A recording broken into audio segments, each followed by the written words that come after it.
Hey, this is Aaron with Scalability, and this is Freedom Fridays, where we take. Hold on a second. Siri is trying to catch up.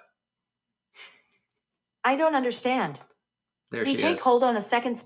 All right, now that Siri's out of the way, my name is Aaron Jennings. This is Freedom Fridays, where I go live and essentially help you with strategy inside your business, marketing, customer journey, and helping you figure out how your clients are going to flow through what it is that you're trying to sell.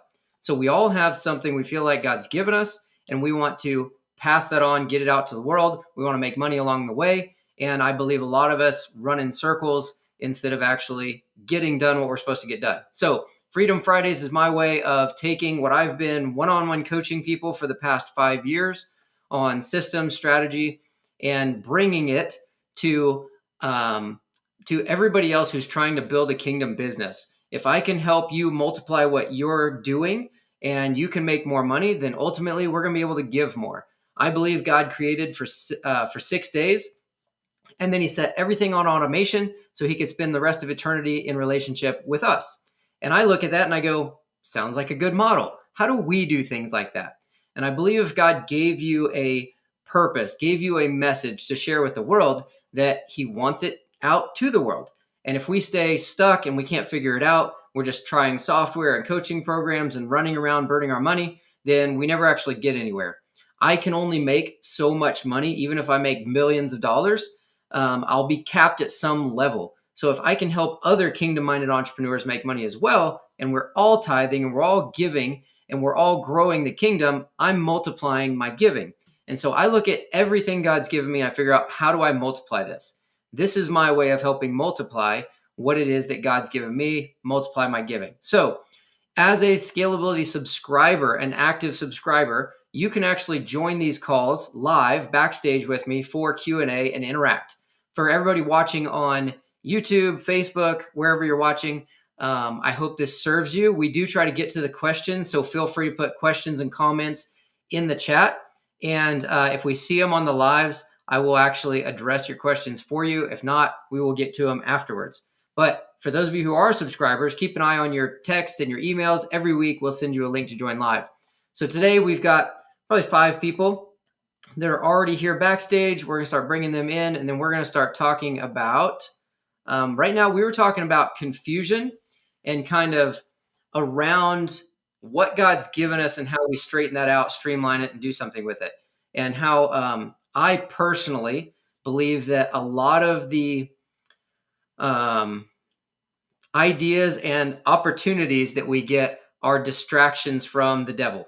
And so I take a stand on that and I look at it and say, God's given me this thing. How do I work on it? So we started into that conversation before we went live here, and we're going to pick up on that.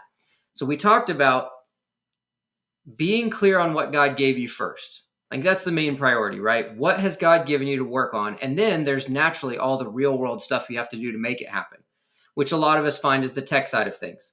My websites don't work. My automations don't work. How do I make my email? Stuff like that. And then MJ had brought up how, okay, we know what we're supposed to be working on, but then when we need help, sometimes we don't have that right person, right? Like if you need help from Aaron, from me, good luck getting me in Messenger. I just don't have time to answer all the messages. That's why I do Freedom Fridays. So then what do you do? And so that's kind of where we're at, right? How do we take the confusion and all the practical steps that need to be done? And what do we do with those in order to make them work in our business? And so we're going to kind of chime in. Freedom Fridays is open for forum. So I did a little intro, but at the same time, this is interactive and it's like in the moment. So we can take your questions as they develop. Never feel like you're interrupting. That's the whole point of these.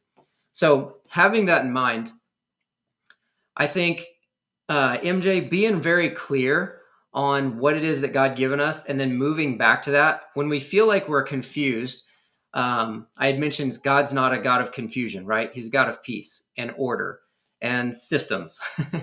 And so if we know that that's him and we find ourselves being anxious and we have a lot of stuff we have to figure out and we can't seem to figure it out, and we can't get to the right people because we're working at this at 11 or 12 o'clock at night while Aaron's sleeping or the tech team's not on or something like that. Then what do we do? That's kind of that question, right? And so first of all, it's always going to be, like you said, kind of resting back in God and going, is this what you want me working on? If this is what he wants you working on, then the rest of it, we should be able to find a piece in it because we can trust him with it, right? Him sleeping on the boat in the storm. It doesn't mean there wasn't a storm and people around him were freaking out, but he was like, I know who's in control of the storm and it's going to be fine. And so if we know that God's given it to us, we always have to go back and kind of check ourselves to find that peace. That's where we're going to get the peace in it to handle what he's given us, because he will be with us as we have to do all the practical stuff. Launching a software company, doing online coaching, but still being free to like do missions work and everything else. There's a lot of dynamics that happen there. And that's what I do, is we crafted everything to where if God says go, we could pick up and go at any time and stay for as long as we're supposed to. And I wanted to have money along the way. So running a software company and one-on-one coaching and all these different things that I'm doing, it's very much, there's a lot of practical steps. We're getting ready to launch a challenge the 22nd through the 26th. And there's a lot of practical steps. There's a lot of little details. How's everything work? And it's constant. Oh, we forgot this. Oh, we missed that. How do we make this work together? So the practical steps do come with the big vision that God gives us. If we know that God gave it to us, that's the only reason I stick with it. Like, I know that God put me as boots on the ground. I'm his hands and feet to be controlled by his mind. And so if I'm hands and feet, I need to be ready and able to go.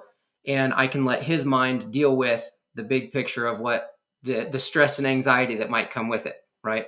Because I trust that he's given me that and he's told me to go. And so he'll take care of it as we go. That doesn't mean that I'm not going to be sweating my butt off or doing things I don't understand. It just means we have to figure out how to do that.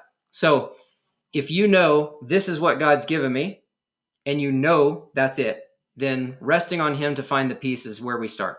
Once from there, it's the practical steps. Okay, I need to do this thing, this thing, this thing to make that piece happen. And I always say you either have time or you have money. You either have time, you're going to figure it out yourself because you don't have any money, or you have money, you're going to pay somebody else to do it so you can save the time. Okay? All of us are in or have been in both of those places at some point or other. And so recognizing where we're at the time is the first thing. We've got these things to do. I can't get to this person that I need. Do I have time or money? If I have time, that means I got to figure it out. So that simply means we put everything else off to the side. If I can't get to that person, who can I get to that would know? How else could I figure it out? Could I figure it out myself in a training video? If we just have time and we don't have money, then a lot of times it's how do I learn how to do this one thing that I need to do and focus on that one thing. And that's really hard for us because we know there's all these other steps that are going to follow. And so we have a tendency to kind of get distracted or jump around. The hardest thing to do is literally focus on how do I learn this one thing until I get this one thing done. Now, naturally, that makes some of you who have experienced this next part go, but what if I actually can't learn it and I need somebody else to do it and it's midnight and I can't get to them? Practically, I'm working on it, but that just doesn't work. I get it. Life is very fluid. So when that happens, it's God gave me this. I know I'm supposed to be doing this. Have you done everything you could possibly do on it? Yes. Great. Then it's moving on to the next thing until you can follow back up on that. So if I'm working on stuff in the middle of the night, scalability makes this part nice. You can go into your contacts. So let's say you need to follow up with somebody that you know to help with a certain thing. Let's say it's me, MJ. You're like, I'm going to shoot Aaron a message and see if he can help with this, but it's midnight. You can go into scalability, into your contacts, search for the contact of the person that can help with it, click the checkbox off to the left of their name, and then go up to the top and click write a text message. Don't open the contact, click on the check to the left, open up the contact up top, and then you'll be able to write a text message and schedule it to go out the next morning at 9:15. So you're working on it in the middle of the night, but you can still write these follow-up texts and emails to the people you need to in the middle of the night and schedule them to go out the next morning during their business hours. Because what that does is it gets it to where you've done everything you can do. I couldn't figure it out on my own. I sent my reach out mails, texts, and emails to follow up with the right people. They're scheduled to go out in the morning. Now I'm going to go back to working on the next thing I can work on. I do a lot of that. We did a lot of that in real estate, and we'll do a lot of that with coaching programs and things too, because essentially a lot of us have. I believe that my days are for people. How do I help people? How do I be the hands and feet of Christ? If God's called me to spend time with somebody, I'm going to do that. If I'm discipling people one-on-one, I think that's better use of my time than just trying to make money. That doesn't mean I don't try to make money. That means I figure out how to make them work. So I'll do follow-ups at nighttime after the family and everything's in bed. So I've had the day with people, I've discipled, I've worked on my business, I spent time with my wife, spent time with my kids, put everybody to bed. I'll jump in, look at my follow-ups, and I'll schedule out messages to go out the next day when I know I'm going to be in meetings. And so the texts will go out the next day and I'm following up with people. But now I know, okay, I've checked off that list. I followed up. They're going to go out in the morning, but I've done them. And now I just go on to the next thing of meetings the next day and being present in those. So leveraging automation can help you skip some of those steps too. And then a lot of times it's really just, how do I figure out this one piece? Being focused on that one piece is really hard for people. But you'll find it like in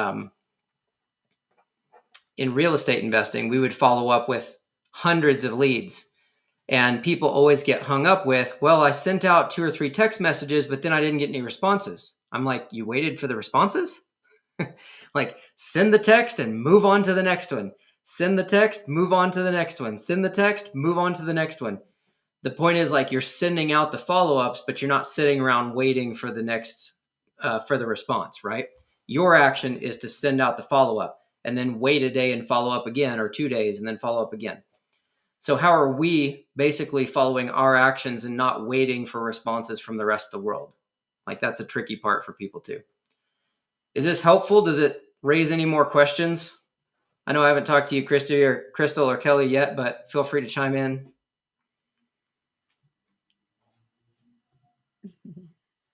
Is that helpful, MJ? Or not? Yeah, like, I mean, step 1, yep. Step 1, yep. So we were talking specifically about the tech stuff, right?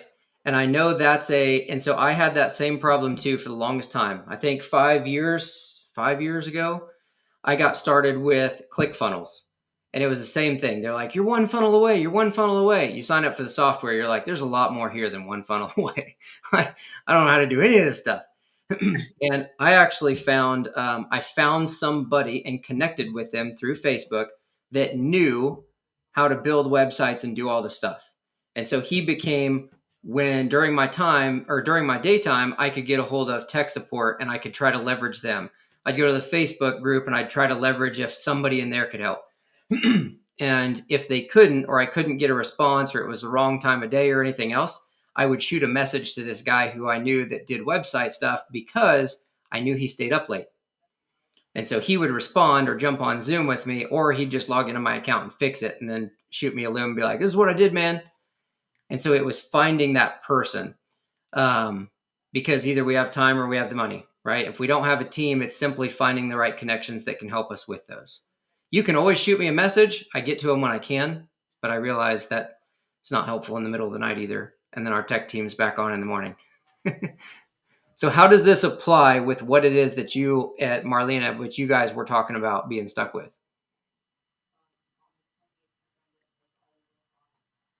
Who's talking first? Go ahead.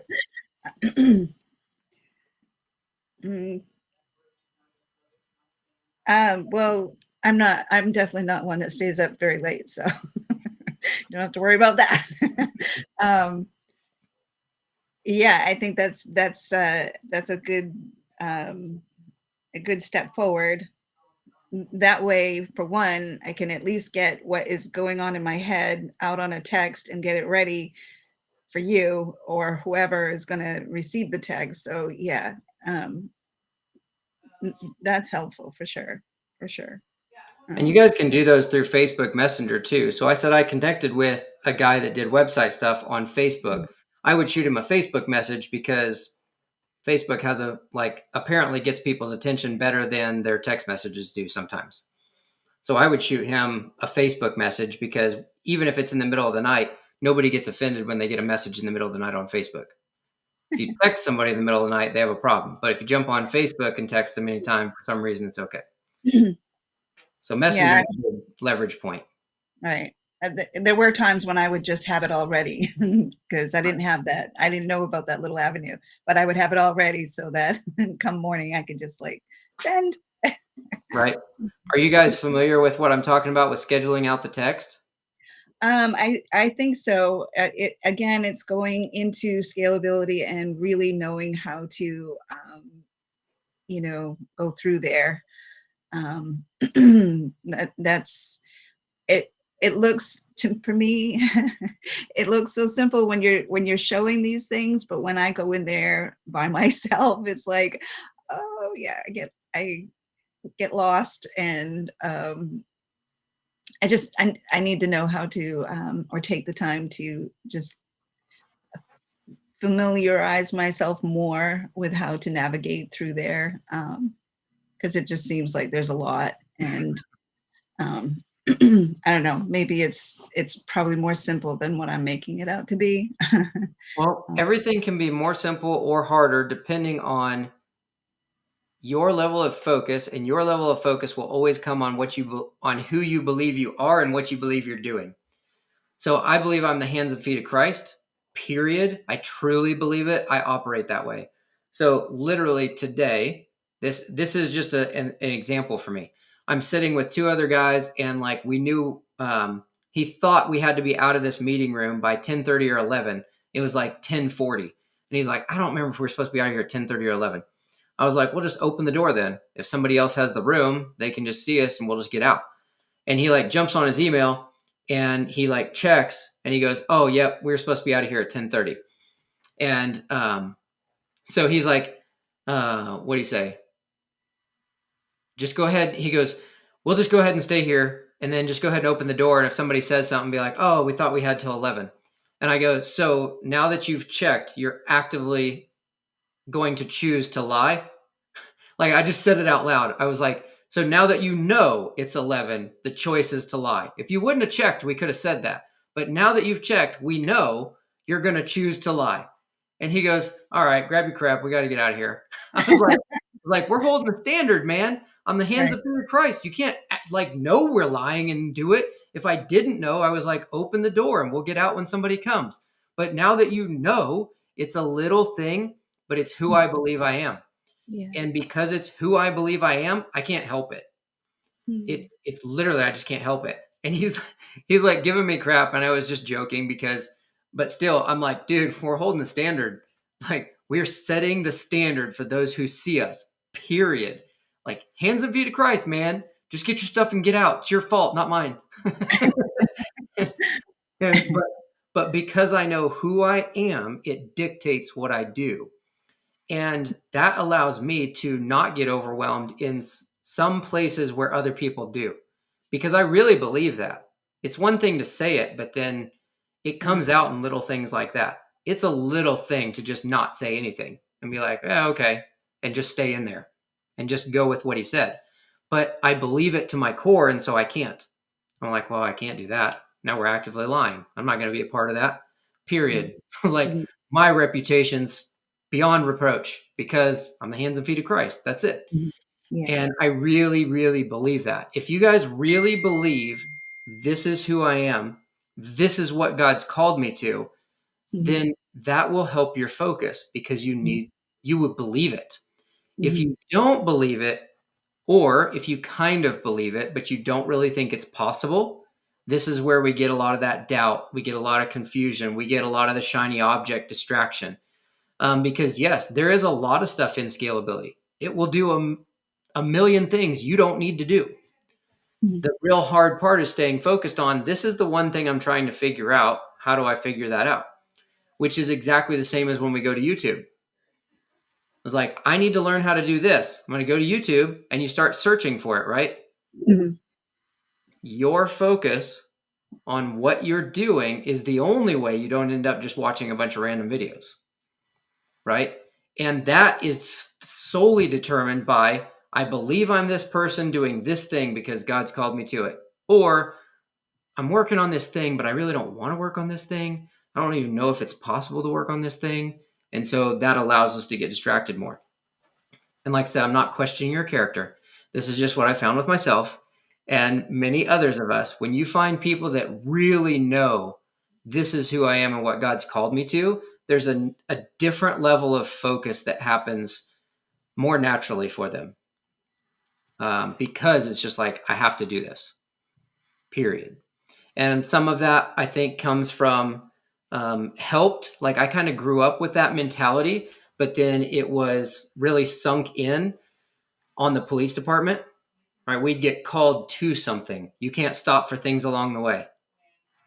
Or like you get called to this place because somebody's breaking into something or somebody's getting attacked or something else. And you're seeing like traffic infractions and things along the way. You can't stop for every little thing that comes along the way because you're going somewhere.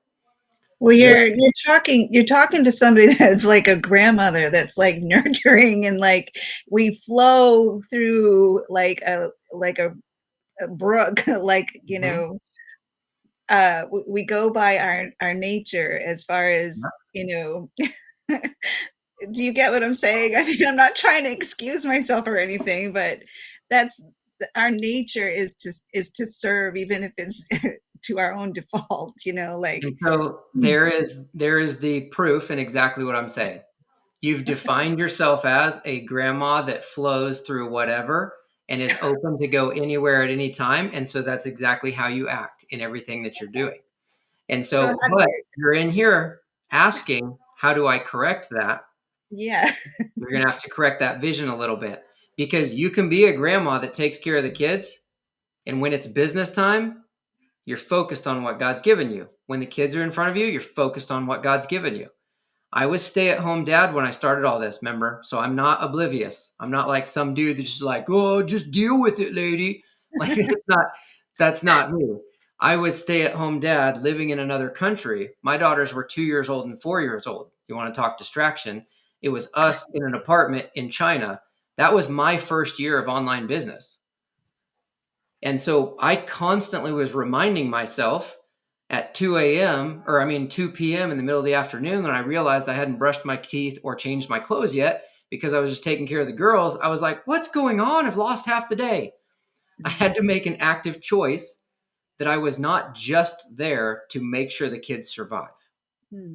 I was there to get my own self care and make sure that I was ready to go and the best dad, husband, and father I could be. I was had to remind myself that when my wife was off, I needed to be present with her, not working or swapping with the kids, because that would cause a me and the kids and a her and the kids and us separate relationship. And then I had to focus on getting my workouts in. And how do I do that without my daughter, without leaving my daughters or missing time with my daughters? How do I bring it together and still get it so that I'm not making excuses for them or excuses for myself? And then when am I going to work to where my family sees that I actually want to be around them and I'm not thinking about work? But then when I'm at work, they don't bother me. And I only worked 3 hours a day and I worked from midnight to 3 a.m. I got up at, what did I get up? 9. Yeah, I got up at 9 and I had the first hour and a half was my time. I did affirmations, I did a Bible study, I prayed. And then I came out and I like got together with my wife and my girls and I'd get everybody around. And then we would actually go as a family. We would take my wife to work. She was teaching English at a school there. We would take her and drop her off. And then every day I got in my workouts by bringing it with my girls. I said, every day at 2 o'clock, we would go exploring to find a new park. And that was part of the fun thing we did together every day. Go find a new park. And instead of being the lazy dad that sits there on the park bench looking at my phone while my kids played, I got my workout in by running around with them and doing push ups and sit ups and swinging around the playground. So my workouts were functional fitness with my girls. It made better family time, a present father, and I got my fitness in. Most people think I just have to sit with my kids and watch them play. And then I don't have time for my workout. Bring them together. When my wife got off work, we would be there, as me and the girls would be there. We'd pick her up, bring her home. I'd spend time with all of them until we put the girls to bed. I'd spend time with my wife until she went to bed. And then I would take a shower, go for a 1 mile run, and I would work from midnight to 3. So nobody would bother me. Wow. We do what we have to do when we know what we're trying to create. I truly believe on the hands and feet of Christ. And if I would have been standing in Kenya where people were living in trash igloos and dying in the streets, I would have done more had I had more coins in my pocket. I think about that every single day. And so when I was in China and we had the girls and I was stay at home dad and I got kids and I don't know if I can, nope. I got my workouts in. I made over 100 grand as a stay at home dad living in another country year one. It's like, so then I teased my wife. I'm like, when you get to stay home, I made 100 grand. I'm just saying. It's like, we could raise the bar a little bit. I think you're capable. You're better than me. You can do more. Just a teasing. I'm not, giving her crap. She's awesome. I hear the scripture, choose you this day whom you will serve. And I think that what you're just talking about right now, even though that applies to you're serving the Lord, you're actually serving the Lord through what you're doing with yourself towards your family. So yeah, that speaks volumes. Mm-hmm. Well, this is how we serve the Lord, with everything He's given us. Right. Period. Who has Right. He called us to be? How do I live up to that? And Yeah. then who are the people He's called me to be that for? And that's really hard. But when Jesus sent out the disciples, He said, go look for the person of peace. You're supposed to be looking for the people that are open to the Word of God and seeking the Word of God, because you'll get distracted trying to argue with the people that aren't interested, and you'll miss the people that are seeking it.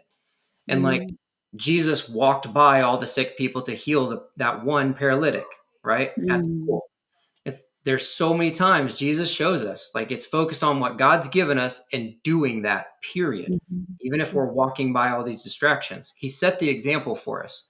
mm, We have to believe we can do the same. If not, we're saying, I'm lesser. I can't do what you've shown me could be done. Because that was the mm, whole point of Jesus walking, was to show us that you could live this life seeking God and do this thing, right? So we can, you're capable. It's what we choose to believe. If we choose to believe, I'll never get through this, I'm unfocused, I can't get this stuff done because of all these things, right. we act as such. It's not just woo woo, it's just the way it is. It's the way our Yeah. minds work. It's a good word. Thank you. Welcome. Does this help, Marlena? Or is it just frustrating? Like, I still have tech problems. I still have tech problems, but no, it's not frustrating at all. I think I know. it's a great, it's good. Actually, I was thinking about it because when I teach people how to clean their house, I don't just tell them put the box in the drawer. I help them understand that you have to make it a priority. You can't just expect that your house is going to magically clean itself. You have to do the work, and if you don't put in the effort, your house is never going to be clean. You can't get up and sit in your pajamas on the couch all day and expect that the house is going to be clean. And by dinner time, you can't not spend time with your kids. You have to actively be present with them. You can't ignore them all day. And if you're a stay-at-home mom, like I've been for over 30 years, and homeschooling, like I've done for 29 years, and doing all of the things, and now I've got grandchildren that live in my house, you're constantly busy as a mother, but it doesn't mean that you neglect all of the things that are still there. It means that you get up, get dressed, get moving. I don't care if you wear your shoes in the house or not, but get dressed, for crying out loud. And Right? I stopped wearing sweatpants Mm-hmm. 25 years ago because sweatpants make me feel lazy. They Yeah. make me feel like I don't want to get up. And so Mm-hmm. I tell women, get up, get some clothes on that you enjoy, something that you really like, something that helps you get moving. If putting on your sweatpants makes you move because that's what motivates you to go work out, then put them on. But I Mm-hmm. don't do that. I put my earrings on, and I put some chapstick on, and I do my hair, and I put on a nice shirt that makes me feel good, and I go work, and I play with my kids in my nice shirt, and I make lunch, and peanut butter sandwiches, Yeah. and I clean the kitchen when we're done, and I teach them how to clean behind themselves. And if you don't make it part of your daily necessity, then it's never going to happen. And you're going to live in a hoarder's house full of crap that you can't get rid of. And you're overwhelmed and your mindset is gone. And now you don't know what to do next. And so, Mhm. no, I agree with you 100%. But yes, I still have tech problems. Well, yes, I still have tech problems. So here's the fix is always the person, right? There's a book that talks about right people, right seat, the who, not the how, stuff like that.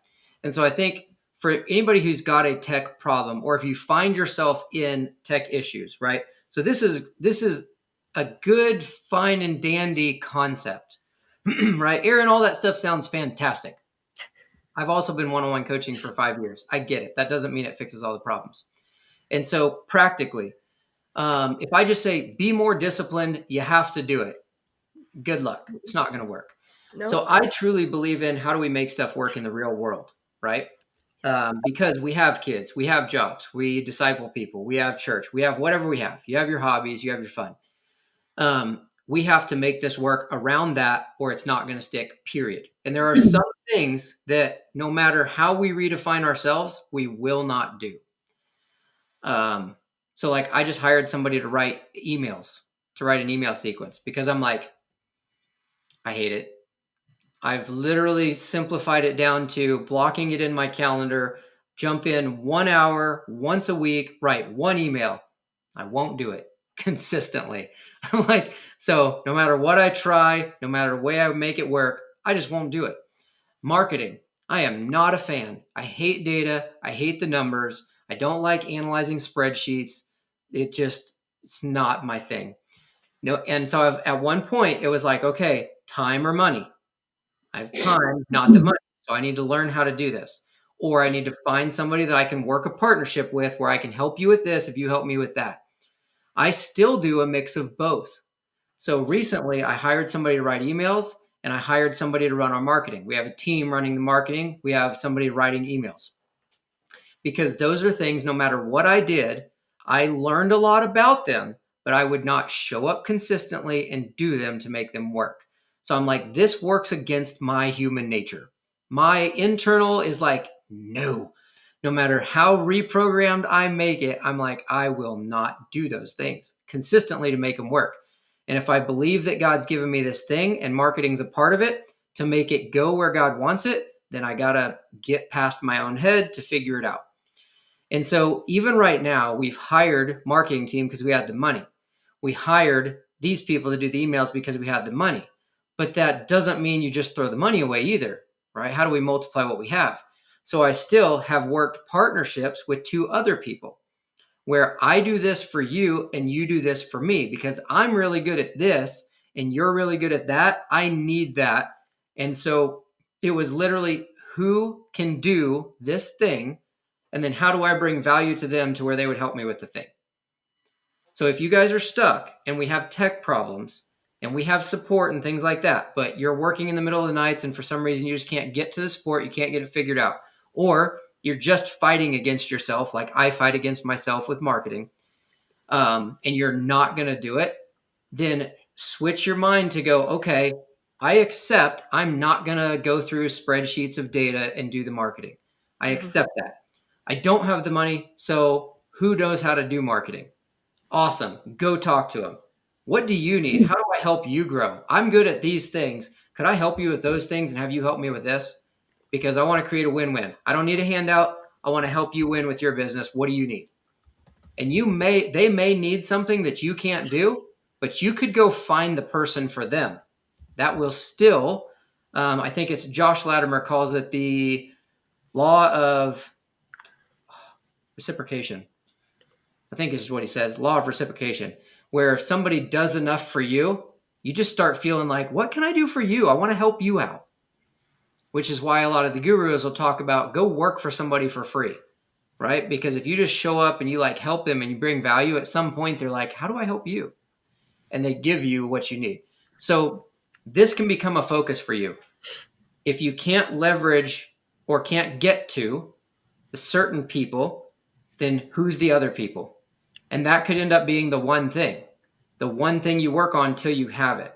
So let's say right now I need salespeople, closers, right, to take calls, do demos, and actually close something, sell a program or something like that.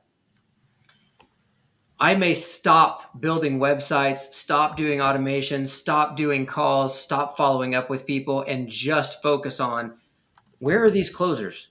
Because if I sat down and spent an entire workday, if this was your full-time gig and you had 8 hours you worked on it, or even 6 hours, if you spent all 6 hours not being distracted and just going, where are the closers?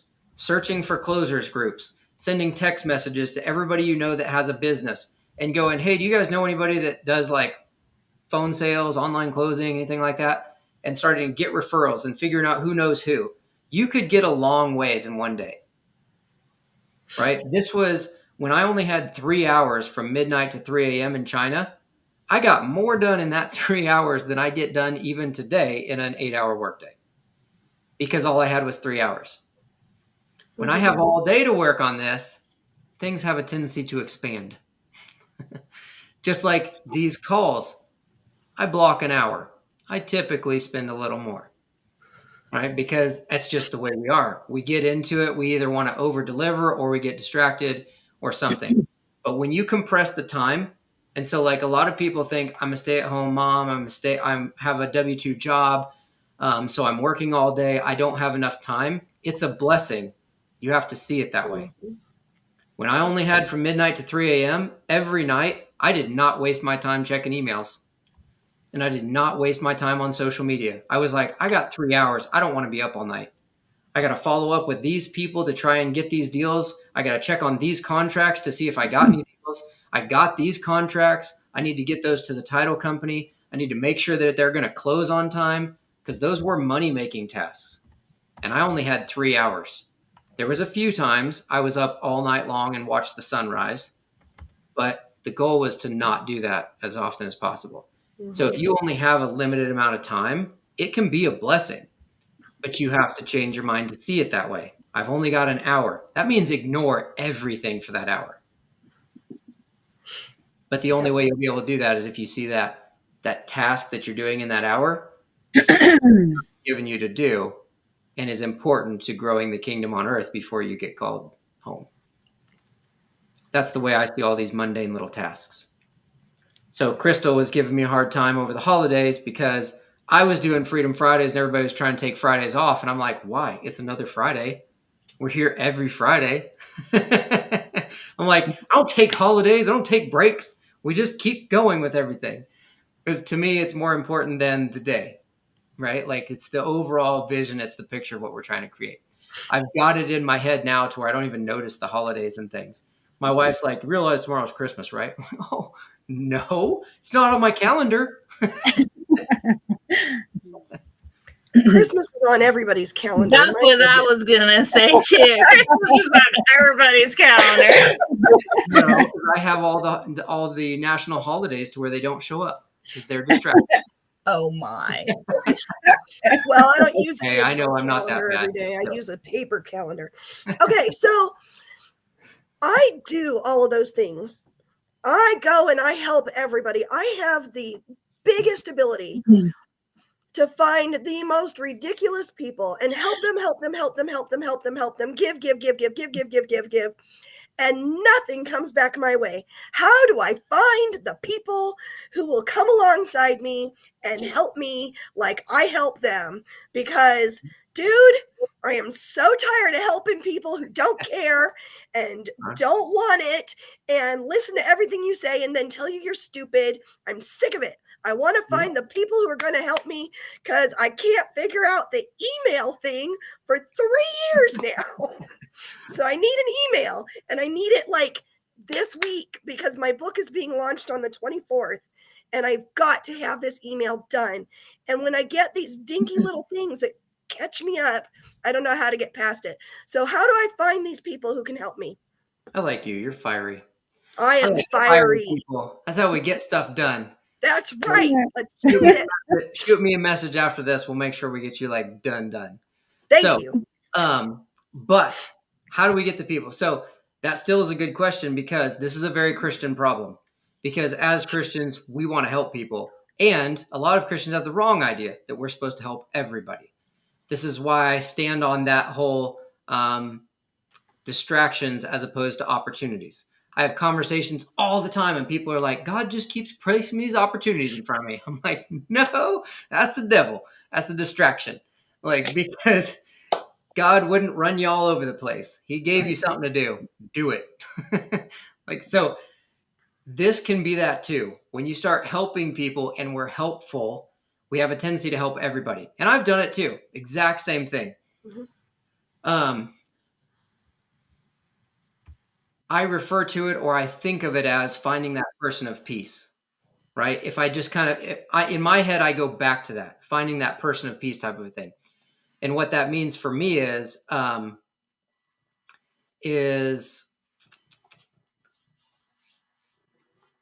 there's like 29 million small businesses, I think, in the United States right now. And so if we just said, I'll start helping small businesses and see what happens, that's not going to work. We end up running around helping everybody. A lot of us start with the people we already know in our circle. The problem is a lot of those people don't have any results in their life either, but they're all we know. So we start there. And so the really hard part is finding those right people, and then finding those right people that would also be open to working back and forth with you, and then communicating it clearly. So if for example, I helped people that were crushing it and I brought a lot to the table and they just continued crushing it and didn't care. And when they were done with me, they were like, oh, we don't need you anymore. I was like, well, that kind of sucks. That didn't go as well as I'd hoped it would. Didn't take me along for the ride like they said they would. And if I look back, I learned a lot. And so I got education out of it. I'm like, okay, that's not what I thought I needed. I needed this. That's what I really wanted. But this is what I ended up getting out of it, right? 2, there's been times I look back and it's like, I knew I shouldn't have been helping them. Like, that wasn't a God thing. That was me just trying to get something out of it. There's other times where I was trying to help them, just trying to get something out of it. And it's funny because there's a dance, right? There's a dance where we actually are genuine trying to help somebody and it comes back to us. There's a dance where we're trying to help somebody to kind of manipulate help, right? And I've done all of them.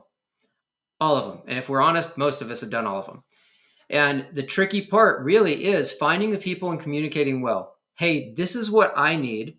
What do you need? I'm looking for people that can help me with this and that I can help you with something. Are you even open to something like that? Do you have the space? Do you have the capacity? Because I have people all the time reaching out to me going, Aaron, I have this opportunity. I'm like, I have a very clear call from God. I know exactly what I'm doing. And I don't feel like that's off course, period. Well, the fact remains, I believe I have a call and I believe I'm doing this. They believe God called them to reach out to me.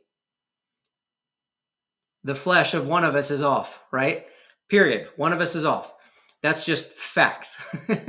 But in the Christian space, we have a tendency to feel like everything is God leading or God led. And we have a tendency to chase rabbits and give God credit for them.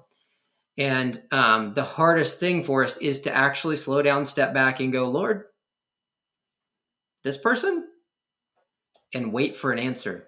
It's the hardest part for us to do is wait for an answer. And then test the waters and being very, very kind of blunt and respectful at the same time. I'm looking for somebody to help me with this, but I'm not looking for a handout.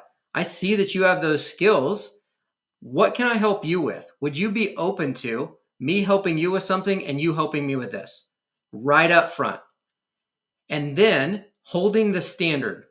Just like I said, when one of the guys I was with is like, well, we'll just tell them we thought we had it till 11. I'm like, so you're going to lie to them on purpose. Like, you have to hold a standard. So when you say, hey, would you be willing to help me with this if I help you with that? And they go, yeah. I'm like, cool. You go 100% and you help them. Hands and feet of Christ. I'm going to do my best work for you because I said I would. And that's the way I do things. But you have to hold the standard, which means if they ain't helping back and they're not giving you back the same level of help like they said they would, because you clearly communicated it up front, then you're able to go, hey, no hard feelings. I can see you're too busy. and I don't want to be a distraction for what you have going on, and I can't keep pouring out because I don't feel like I'm getting as much back out of it. You haven't solved my problem here. And so I don't want to get to the point where I have any hard feelings or anything else. I just have to stop and go find somebody that can help me with this thing. And you stop helping them and you move on to the next. There has to be a time frame. Just like we say, I'm going to try this for a certain amount of time, and if it doesn't work, I'm going to move on. Sometimes we do things like that. If God told you go and this is what you're supposed to do, he sets the time frame. But at the same time, I have friends that were worship leaders at a church, and they were there for like a year or like 3 years, I think is what they said. And they were so burned out and tired and upset that when they left the church, there was this falling out, and they hadn't been back to a church since. And when I talked to them about it, they were like, like we felt like God told us to leave over a year ago. Like we had served and we had done what he told us to do, but we stayed because we felt bad and they didn't have anybody to fill in, and we didn't want to leave them without worship people. And so we stayed. And over that next year, like things just kind of broke down and fell apart. Relationships got ruined. And I'm like, so now you're not going to any church. You're not gathering with other believers because you stayed past what God told you to and created a bad situation. And now that's a church problem. God does tell us to do things and will tell us to move on or stay. The hardest part is positioning ourselves to actually hear him, and not just doing what our flesh wants to do. And this is, we have to believe we are who we are. We have to know who we are and believe it and what he's called us to. I'm the hands and feet of Christ, controlled by the mind of Christ. That means if I'm supposed to help you and I feel like God said, I'm in 110%. I'm going all out until God says no. Sometimes that's you not listening and just getting mad, and that's it. Sometimes God's actually saying no. We went to Thailand. We sold everything and moved halfway around the world to help a pastor with his church. We started building or leaning towards building something, and he didn't want us to build it. He wanted us to build something else. So my wife and I actually pulled back, and we stayed at home for like a week, and we just prayed like, Lord, you've called us here. What do you want us to do? So that we don't just do what we think. We don't just do what we could. What do you have us here to do? And we came out very clearly, this is what we were supposed to do for him. And when we went back and talked to him, we said, okay, this is what we feel like God has told us that we're here to do. We're not saying that God's not going to provide everything in this vision that he's given you, but our part of why he sent us here is to do this thing. We've gotten very clear confirmation that's what we're doing. And his response was, if that's what you're here to do, I don't want it. We sold everything and moved halfway around the world. We're living with a Buddhist lady that doesn't speak English. There's a door that closed. Now we're like, why are we in Thailand? He's the only one that spoke English in that whole place. So we were living in a town with a lady that didn't speak any English, and we didn't speak enough Thai. And now we're like, why are we here? God was still leading, though. And he still used us for something else, completely off the rails that we only had access to for one day, for 3 hours. It was crazy. Somebody came to Christ up in the hill tribes north of where we were at. It was like, we were literally moved halfway around the world for one person. Like, God, would you send us halfway around the world for one person? He's like, absolutely. It's like, okay, well, I'm hands and feet. You're the mind. I don't need to understand it. It's the hardest part for us is to actually listen. And when we come into business, it's very easy to take it and say, well, now it's business. There's business principles that are proven to work. And if we just work those, everything will work. Yes and no. So how do you seek the people? Make it very clear who can help me, and then go and have a conversation with them. I need help with this. How can I help you? I'm looking for somebody that can help me. If I help you, can we work something out? And then hold a standard. I'm going to try this for a couple weeks. If they don't do what they said, I got to move on and try to find the next person. If you clearly communicate up front what you're looking for and then hold the standard, that's how you're going to weed through the people to find the right spot. Allow God to move you as he moves you. Is that helpful? Okay. You're going to have to go through some people. there still is going to be a time. Our culture and the way we were brought up here in America, we are very impatient. I'm saying me, as I'm not you guys, I'm saying me, all of us, we're very impatient. We're And self-absorbed. yeah, it takes some time sometimes for this stuff to work. And I look at it, I'm like, but God told me to do it, so I'm Mhm. hands and feet. If you really believe you're doing what God's called you to do, that's what you lean on to find the patience when you're in the middle of it. The rest of it is just like working out. The rest of it is the entrepreneurial side that God put inside of you. And the entrepreneurial side is simply creating things and solving problems Right. for people with a problem. People are struggling with this. How do I solve that problem? And you'll make money from it. That's all business is. Crystal, you got anything to add? You've been pretty quiet. How's your stuff coming? I don't know. How's it coming? I haven't actually looked in my scalability because I don't want to mess up anything that's going on in Yours, there. it's coming along, just so you know. all the automations are built, and so now we're just like waiting on the design to come through, and then you'll be getting those. Awesome. So yeah, I haven't gone into my scalability. I'm like trusting you with that part. So I am just You found the who. I found the who. It's going deeper in the who. Started my live streams again and did my one on Wednesday. And man, like what you're talking about today, dude, like after we hung up the call, she presented me with an opportunity. And the only thing that kept running through my mind was, get behind me, Satan, get behind me, Satan. Get behind me, Satan. And I even told her that. I was like, Aaron told me like anything, like get behind me. So that went into practice this week.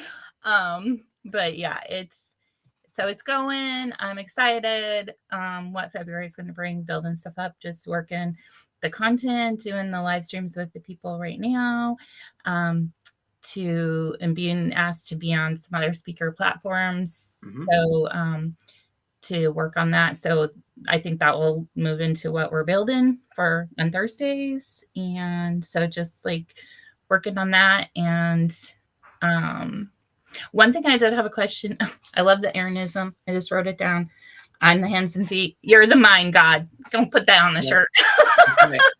It's easier. Yes, it is.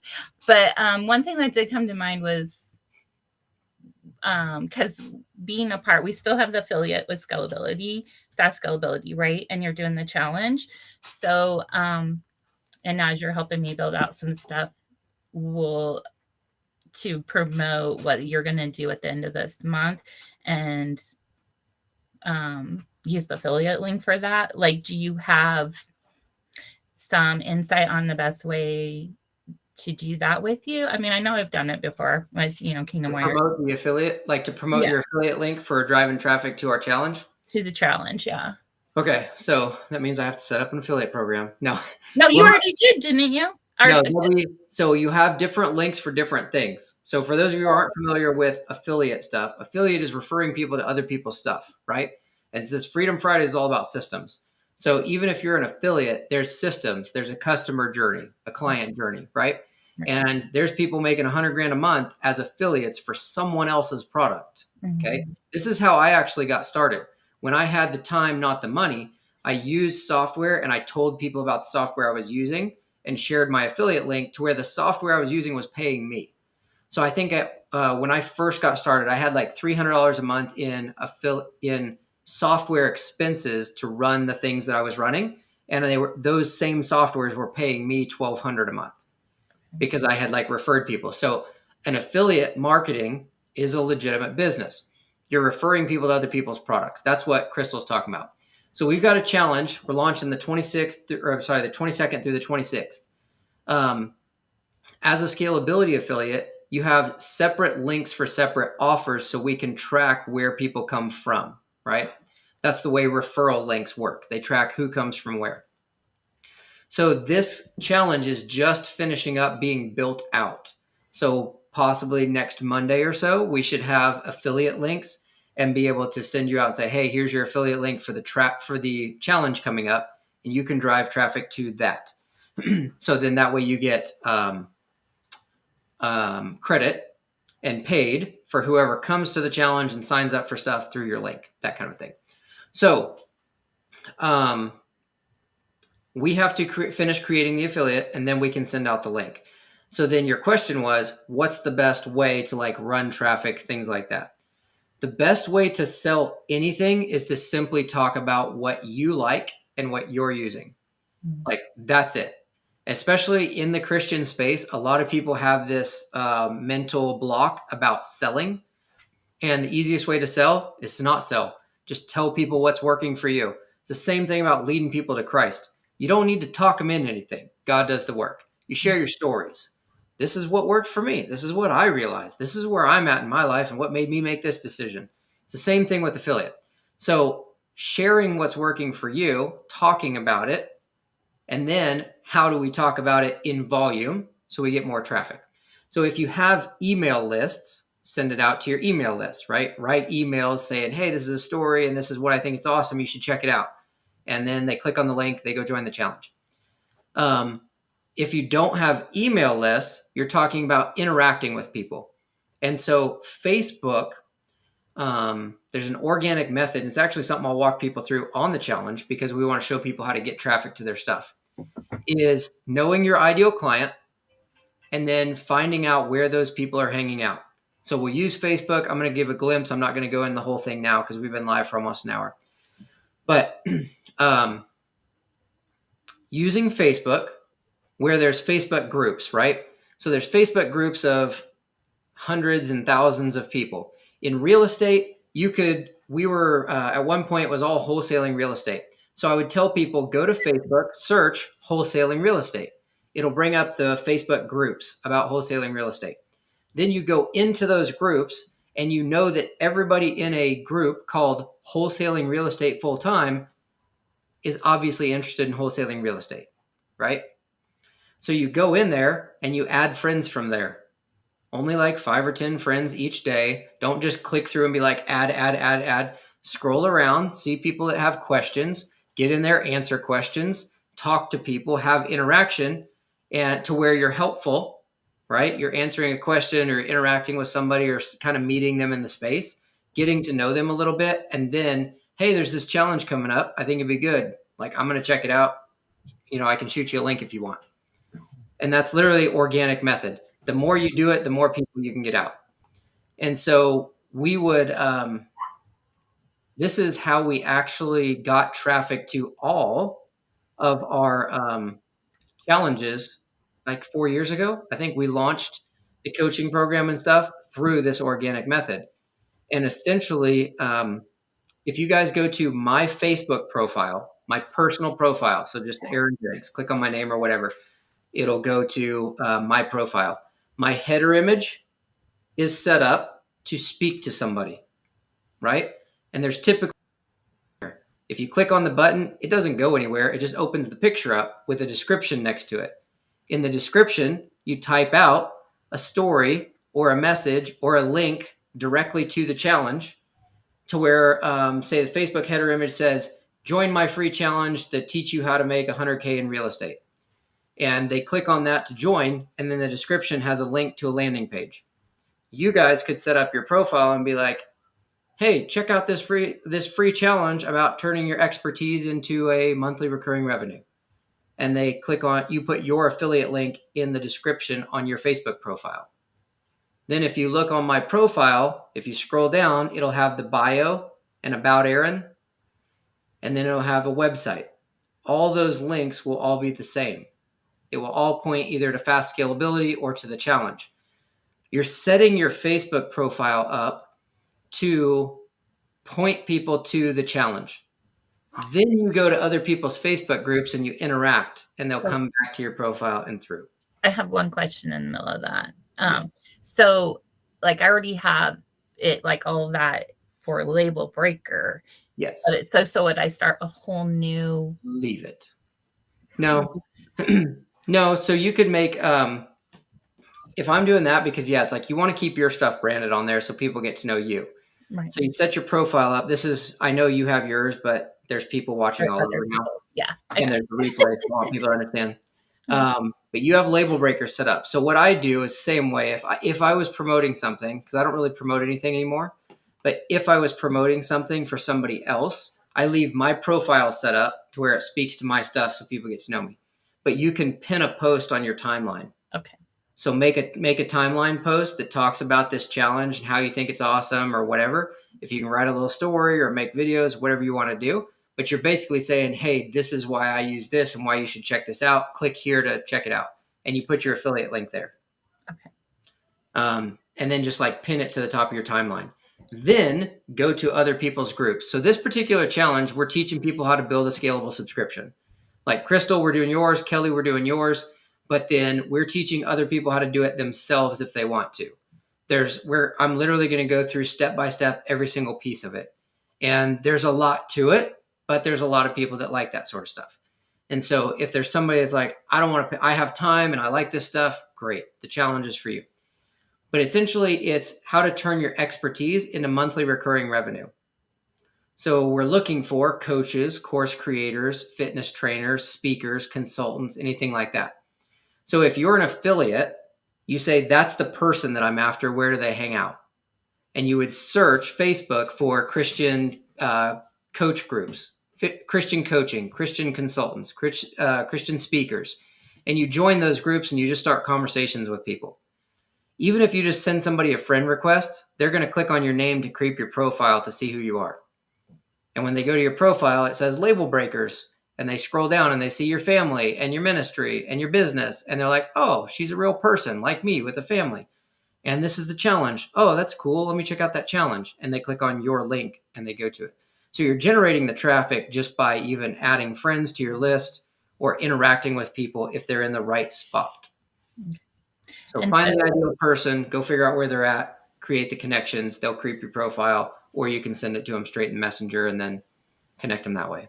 And so the link that I already have that you sent last month, that is still an active link. I can post that on the thing, or do I need to wait for a new one? It's active, but that one goes to scalability directly to the software. It won't sign them up for the challenge. Oh, okay. Got it. Because the challenge will be a whole separate thing. So just like I'm always telling you guys, and something you'll hear me talk about this every single week, I'm sure, for as long as we're doing these, is one offer to one person with one call to action.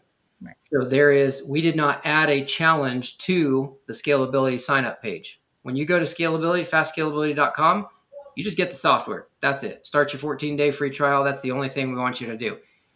And then when you come in, there's a process, customer journey, where we onboard you, we make sure you're taken care of, and you learn how to use it. Get you plugged into these.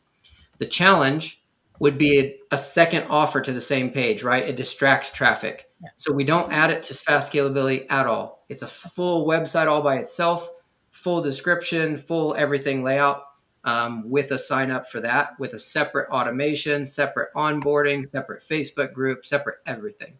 That way that person only has one thing to focus on. How do I turn my expertise into monthly recurring revenue? And so you want to find people with expertise, drive them to the challenge so that we can then bring them through a clear path. Okay. Sign up. We're going to show you exactly how to do it for free.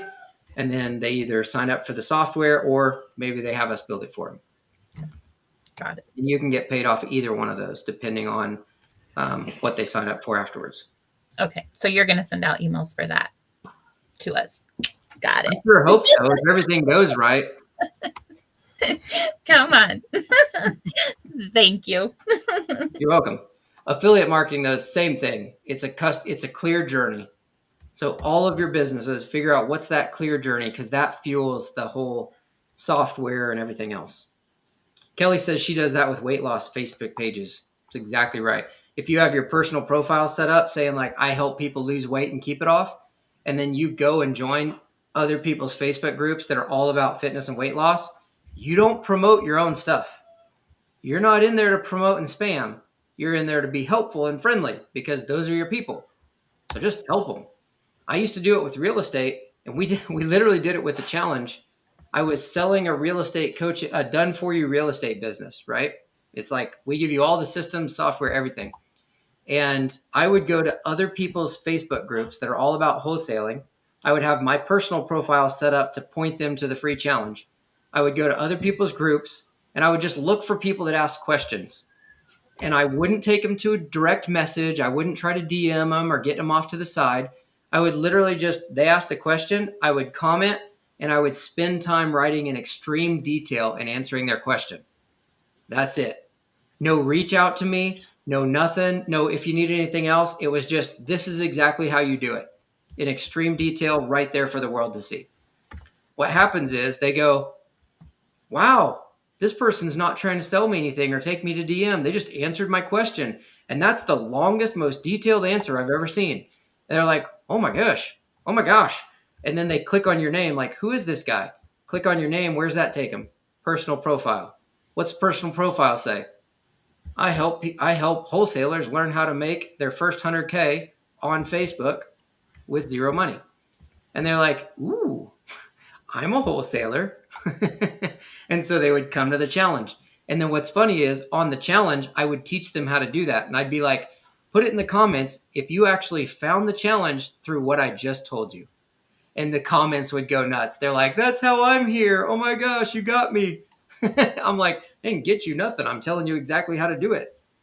I was like, you didn't pay for anything. But it's adding value to people. And then they're going to be like, wow, who's this helpful person? And then they come through and you can service them and continue helping them. So it's an excellent way to do it, because especially if you don't like sales, you're leading with value. Yeah, go ahead. So my Facebook is rather private. I don't particularly want people on there that I don't know. I don't show my kids very often at all. I never have my grandchildren on there because that's just who we are. We don't want to be out there. We've got other issues that we're trying to avoid, and so it's just a very private place for our family. And so I don't friend people ever. And in my groups, they consider it fishing. And so you're not supposed to ask anybody to be your friend in the organizational world. You're not supposed to do that kind of stuff. And so, and it's a very private, I don't know, this whole organizing and cleaning and stuff is a really private thing anyway for most people because they're embarrassed about the state their house is in and stuff like that.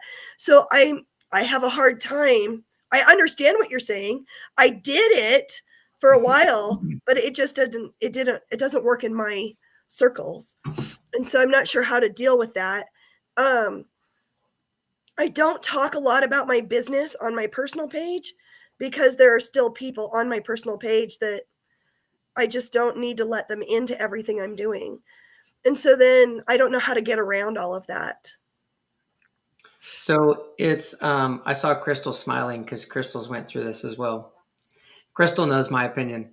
Um, I am not social on social media. Social media is a tool for me to make money with and to spread the message with, period. I can text my family. The people I really care about, I text. I call, I get together with, I travel to see.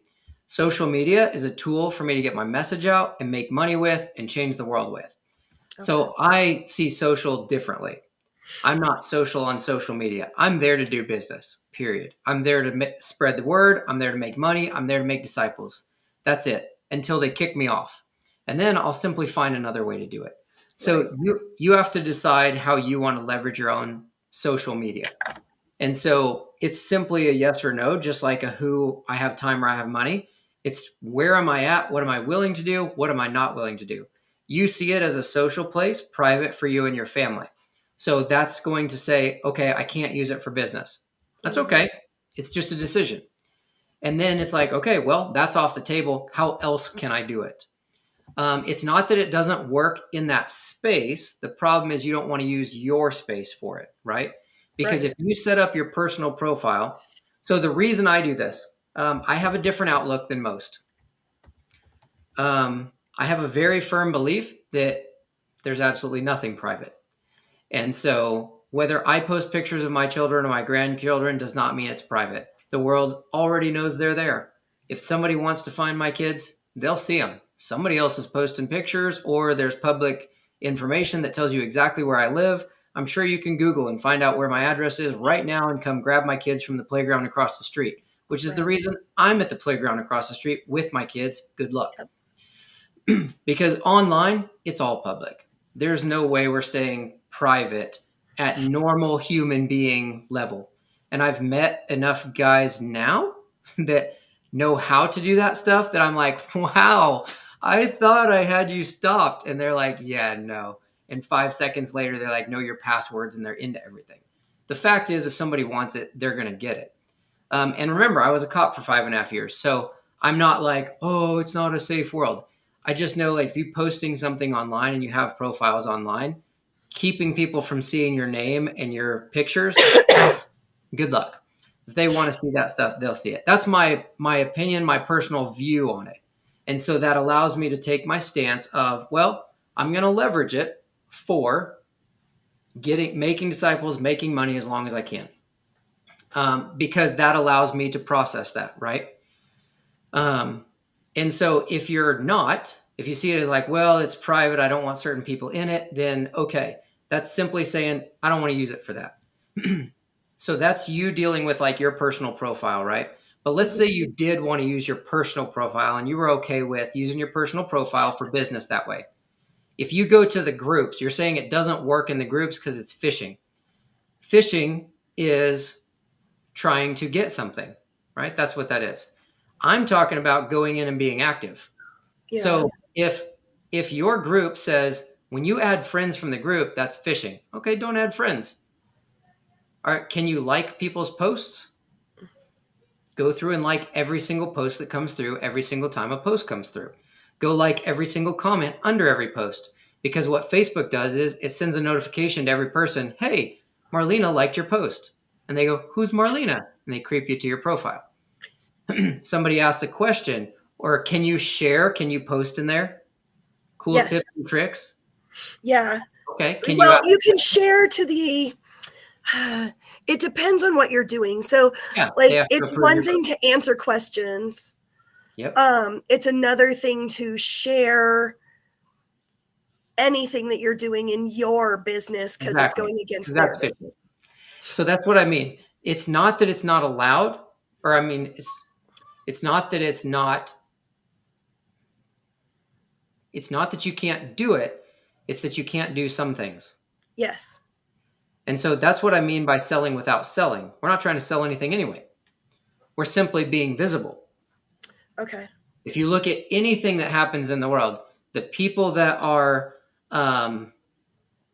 really getting recognized or businesses growing, well, think about it. You have a business that wants to sell something. How do you do it? Advertise. What's advertising? It's just putting it out in front of more people. You want to get a message out. What do? Put it out in front of more people, right? Sure. How do we bring kids to Christ? We have a youth camp. Why? It brings more people in one place so we can talk to more people. That's the whole point. And so when you have something to sell, you just have to be more visible, period. That's it. So you're more visible in tons of different ways. You send somebody a friend request, you're visible. You like a post, visible. You comment on it, visible. Those are all visibles. You make your own posts, visible. If you actually go to a meetup, you can stand in the corner in the back, or you can go and shake every single person's hand. One is more visible than the other.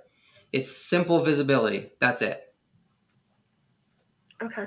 I like that. So you're just trying to be more visible. And I look at it.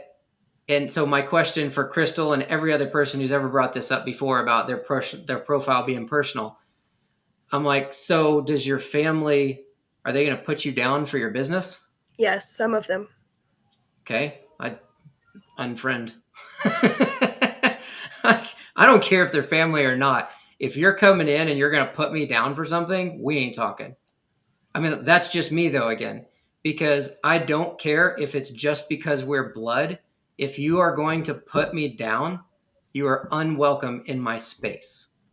We can text. That way you don't see anything.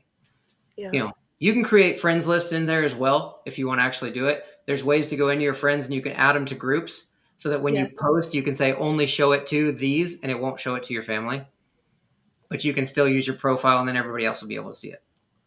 That's a good idea. That's what Facebook does. Facebook believes it is a social platform where people become friends and then they hang out in groups. They're trying to take real world friendships and hangouts and put them virtually into Facebook. So if you know that, that's what you have to play. You have to have your personal profile set up to be friendly and make friends, because Facebook's going to send people to your profile, not your business page. So they send it to your personal profile. Your profile needs to become your business page. Okay. Most people try to run it from their business page, but Facebook doesn't send anybody to that. Right. Your business isn't growing, but your friends list will. So leveraging the tools that are in front of us, you have to make a decision first, just like this is who I believe I am and this is who I believe what I'm doing. We've lost family just because we turned our lives around. Yes, we have to. Missions work. And I was like, well, yeah, not any different than anybody else out there. I'm going to speak what God's given me to speak. I'm not being rude or mean to anybody. I'm not saying you have to change anything. I'm sharing stories of what works for me. If it bothers you, feel free to leave. Family or not, because we're not going to mesh whether we're in person or on Facebook. Okay. So that's my own outlook on it. Everybody's got to take their own stance on it, but ultimately, what's the customer journey? And that's a good way to leverage social media. It can work with any channel. If your audience is all on LinkedIn, you can do the same thing. You post a lot on LinkedIn. There's groups on LinkedIn you can go and join, or you can create a bunch of content, or you can just run paid ads. There's a lot of affiliate marketers will create YouTube channels and they'll make YouTube videos. So let's say you wanted to create an entire business around being an affiliate for scalability. You might go and start a YouTube channel and start making videos on how to do things in scalability, so that people come and watch your videos about scalability. They learn how to use the software. So example, you and MJ have tech questions and you go to YouTube and you find Crystal, who's making scalability videos, and she's showing you how to do things that you need. And then in the description, she's like, and if you guys haven't signed up yet, there's a link below where you can sign up for scalability. I am an affiliate. So when you sign up and use my link below, I'm going to have weekly calls where you can come and join and I'll help you figure it out. And they make their money off of having a private community where you're not joining their community. You're getting the software, they get an affiliate commission, and then you get their community for free. And that's like a bonus, right? Why would I sign up through your link instead of just going over to scalability and signing up? So it still is this customer journey of wherever you want with whatever platform you want to leverage. Okay. Well, cool. Well, we'll wrap it up. I know some people have other things to do. Anybody have parting thoughts? Kelly, I didn't get to hear from you. I hope we're working on it. So we're moving and grooving. I know you're still listening. But same as Crystal, we got your automations and stuff done, working on the design, and we'll have something over to you to look at this next week so we can check it all out again. And then we'll just keep dialing it in. Questions or comments while we wrap it up? Anybody? Just thank you as always. I put a comment in there, but thank you for your wisdom. You're awesome, wise Aaron. And just for Marlene, if you want to reach out as a friend, I know you said your friend is private. I've walked through, like Aaron said, some of that stuff and made some decisions in what God is doing. So if you want to reach out. But thank you for what you shared and being the hands and feet and being true to you. And I appreciate you. So love y'all. Have a good weekend. Bye. Appreciate you too. Thanks for your time, guys. I know time is something you can never get back, so I appreciate you giving me some of it. I promise I'll never waste it. Have an awesome weekend. Catch you guys next Friday.